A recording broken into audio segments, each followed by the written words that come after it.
Sintayong dikabarkan coret Asnawi untuk laga lawan Jepang dan juga Arab Saudi. Miss Hilgers bikin heboh setelah pelatih Liverpool tertarik memboyongnya. Elkan Bagot malam-malam beri kabar baik siap datang ke Jakarta. Sekian PSSI temu AFC, pastikan laga lawan Bahrain main di Jakarta.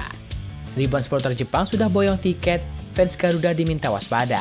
Simak informasi selengkapnya sebagai berikut.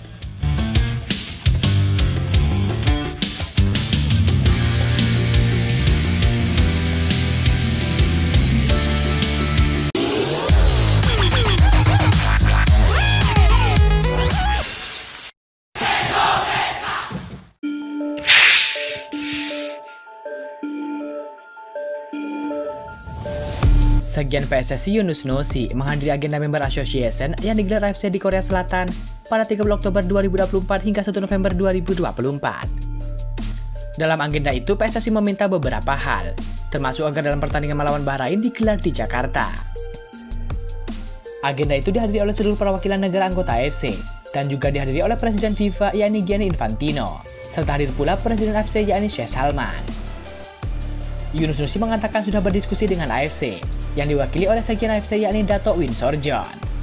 Kami telah berdiskusi beberapa hal dengan Sekjen AFC yakni Dato' Win Sorjon. Seperti PSSI menyarankan agar perangkat pertandingan yang memimpin timnas Indonesia dengan lawan manapun di match berikutnya sebaiknya perangkat dari region yang netral, kata Yunus Nusi. Selain itu, PSSI juga memberikan sinyal bahwa laga melawan Bahrain tetap digelar di Indonesia. Menurut Yunus Nusi, John menyambut permintaan PSSI dan menginginkan agar Indonesia menjadi tuan rumah yang baik kala laga kandang timnas Indonesia. AFC juga menginginkan agar para pendukung skuad Garuda tak melakukan hal yang bisa menimbulkan kerugian bagi timnas Indonesia sebagai tuan rumah. PSSI akan layani dan terima setiap tim tamu dengan sebaik mungkin yang bermain di Indonesia. PSSI dan Indonesia harus membuktikan bahwa apa yang dikhawatirkan Bahrain tidak akan terjadi di Indonesia, kata Yunus Nusi.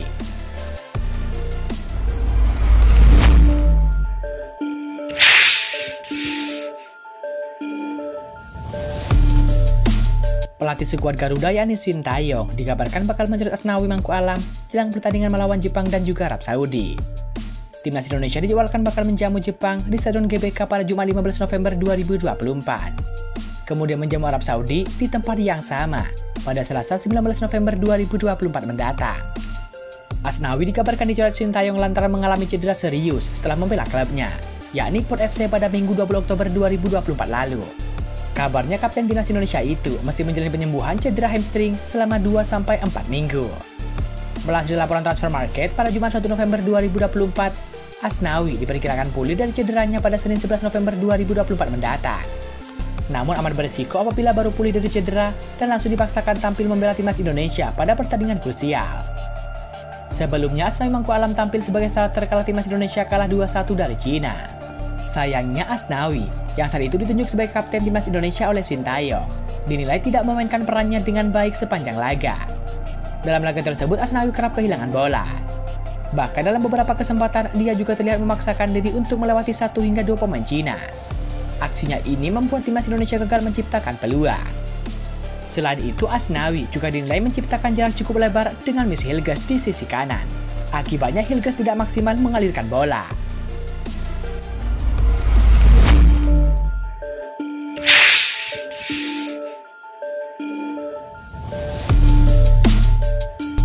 Kabar gembira bagi timnas Indonesia datang dari pemain yang sedang diasingkan, yakni Elkan Bagot.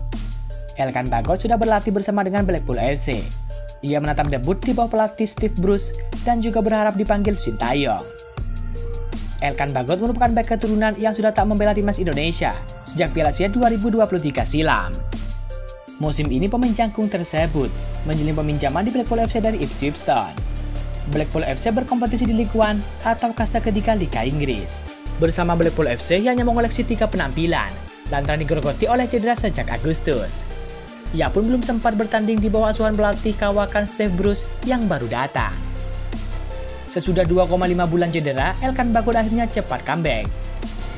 Elkan Bagot menjalani sesi latihan penuh pertamanya di pagi ini, ujar asisten Stephen Dobbie di Blackpool Gazette. Bagus baginya kembali terlibat bersama tim, ujar Stephen Dobbie. Meski begitu, Steve Bruce merasa terlalu cepat apabila Bagot dipaksakan tampil pada laga akhir pekan ini. Pihak pelatih menargetkan Bakot akan debut bersama dengan Bruce pada laga tengah pekan depan di ajang FL Trophy. Ajang tersebut merupakan Carabao Cup versi mini, yaitu hanya diikuti oleh tim dari kasta ketiga dan juga keempat, serta tim U21 Premier League dan juga Divisi Championship. Blackpool FC akan berjumpa dengan Liverpool U21 asuhan Barry Lefsters pada Kamis dini hari mendatang. Bahkan dalam satu sesi latihan yang saya nonton hari ini, kita bisa melihat dia adalah pemain besar yang agresif dan dia bagus bersama bola, ucap dari Stephen Dobbie.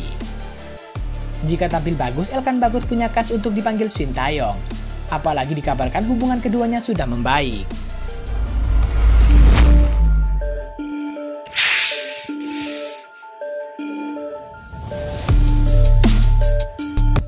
Mitch Hilgers, bek muda berbakat yang bermain di FC Twente, baru saja membuat publik Indonesia terkejut dengan menyatakan komitmennya untuk membela timnas Indonesia. Meski Mitch Hilgers memiliki peluang besar untuk dipanggil memperkuat timnas Belanda, ia dengan tegas memilih untuk memperkuat skuad Garuda. Bek berusia 23 tahun itu dikenal sebagai pemain reguler di FC Twente, klub yang berkompetisi di Eredivisie Liga tertinggi Belanda. Sebelumnya Hilgers sempat memperkuat timnas Belanda U21, yang menunjukkan pengakuan terhadap bakatnya dari tim nasional Belanda. Namun pilihan Hilgers untuk Indonesia mencerminkan keinginannya untuk bermain di level internasional bersama skuad Merah Putih. Sejak usia 16 tahun, Hilgers terus menunjukkan perkembangan pesat di Akademi FC Twente. Penampilannya konsisten membuatnya dipercaya menjadi bagian dari tim utama, dan hingga kini ia telah mencatatkan lebih dari 100 penampilan di semua kompetisi bersama klub tersebut. Bakatnya juga menarik perhatian berbagai klub besar Eropa. Pada tahun 2022, pelatih Feyenoord saat itu, yakni Arne Slot, dilaporkan menunjukkan ketertarikan pada Mitch Hilgers. Agen Hilgers bahkan mengonfirmasi Slot sempat menghubungi langsung untuk membicarakan potensi transfer. Kini setelah Slot menjadi pelatih Liverpool, rumor transfer Hilgers ke klub besar Inggris itu kembali mengemuka. Hilgers memiliki karakter bermain bertahan yang kuat dan kemampuan yang solid di lini belakang. Hal ini menarik perhatian Arne Slot yang kini berkarir di Liverpool. Spekulasi mengenai potensi transfer Hilgers ke Anfield pun mulai muncul. Banyak yang menilai bahwa ia bisa menjadi salah satu bek muda yang potensial di Liga Inggris. Meski begitu, Mitch Hilgers masih fokus mengembangkan karirnya di FC Twente. Pilihannya untuk membela timnas Indonesia juga menjadi keputusan penting dalam perjalanan karir internasionalnya.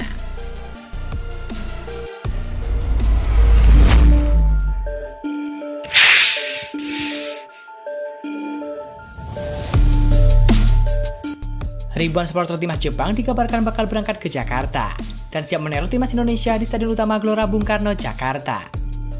Timnas Indonesia akan menjamu Jepang dalam laga lanjutan kualifikasi Piala Dunia 2026, tepatnya pada 15 November 2024 mendatang. Jadwal ini sempat mundur 1 hari dari rencana awal, menyusul permintaan dari Federasi Sepak Bola Jepang yakni JFA kepada FIFA.